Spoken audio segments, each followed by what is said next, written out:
হায় আল্লাহ তুমি বাংলাদেশের মন্ত্রী এমপি সবাইকে হেদায়েত দান করো, যাতে আমরা একটি নতুন বাংলাদেশ গঠনের যে প্রতিশ্রুতি দিয়েছিলাম সেটা তারা বাস্তবায়ন করতে পারে।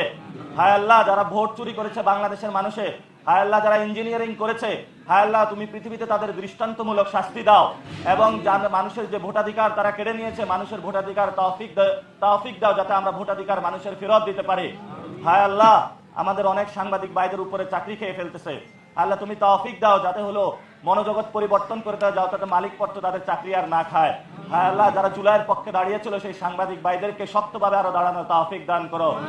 রব্বানা তাকাব্বাল মিন্না ইন্নাকা আনতাস সামিউল আলিম ওয়া তুব আলাইনা ইন্নাকা আনতাত তাওয়াবির রহিম বিরহমাতিকা ইয়া আরহামার রাহিমিন। শ্রমজীবী মানুষদেরকে নিয়ে যাদের থেকে প্রতিনিয়ত চাঁদা তোলা হয়, যাদেরকে প্রতিনিয়ত সমাজ থেকে বিচ্যুত করা হয়, যাদেরকে সমাজে কোনো গণ্যমান্য ব্যক্তিরা নিজেদেরকে জাস্ট নিজেদের কর্মচারী হিসাবে ব্যবহার করে ছুড়ে দেয়, আল্লাহ তারা তো মানুষ। যখন নামাজে আমরা একসাথ হই, আমাদের মধ্যে কে শ্রমিক, কে মজুর, কে বড়লোক, কে প্রধানমন্ত্রী, কে মন্ত্রী, সেটার কোনো বেদাই থাকে না। তুমি সবাইকে আমাদেরকে সমান কাতারে রাখো তোমার দরবারে।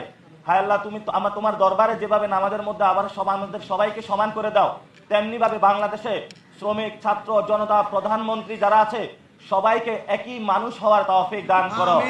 হায় আল্লাহ যাদের মেন্টাল মনোজগতে রয়েছে যে শ্রমিকরা মানুষের মধ্যে নিচু স্তরে থাকবে, তাদের মনোজগৎ তুমি পরিবর্তন করে দাও। হায় আল্লাহ যারা এই ক্ষমতায় গিয়েছে তারা যাতে একটি শ্রমিক বান্ধব দেশ করতে পারে সেই তৌফিক আমাদেরকে দান করো। হায় আল্লাহ আমাদের শ্রমিক ভাইদের পাশে দাঁড়ানোর তৌফিক দান করো। হায় আল্লাহ যারা আওয়ামী লীগকে পুনর্বাসন করার প্রচেষ্টা চালাচ্ছে তাদের বিরুদ্ধে আমাদেরকে দাঁড়ানোর তৌফিক দান করো। হায় আল্লাহ বিএনপি যদি যারা আমাদের ভাইদেরকে খুন করেছে তাদের যদি পুনর্বাসনের প্রচেষ্টা চালায়, তাহলে বিএনপি নামক যে দলটা রয়েছে তাদের বিচারের দায়ভার তুমি তোমার হাতে তুলে নাও। হায় আল্লাহ যারা সংস্কারকে ভণ্ডুল করার প্রচেষ্টা চালাচ্ছে তাদেরকে তোমার প্ল্যান দিয়ে তাদেরকে ভণ্ডুল করে দাও তুমি। হায় আল্লাহ যারা স্বরাষ্ট্রমন্ত্রী বর্তমানে হয়েছে শিলং ফেরত একজন নেতা, হায় আল্লাহ তুমি তাকে তৌফিক দাও যাতে উনি শহীদ উসমান হাদি ভাইয়ের হত্যাকাণ্ডের বিচারটা বাংলাদেশের মাটিতে করতে পারে।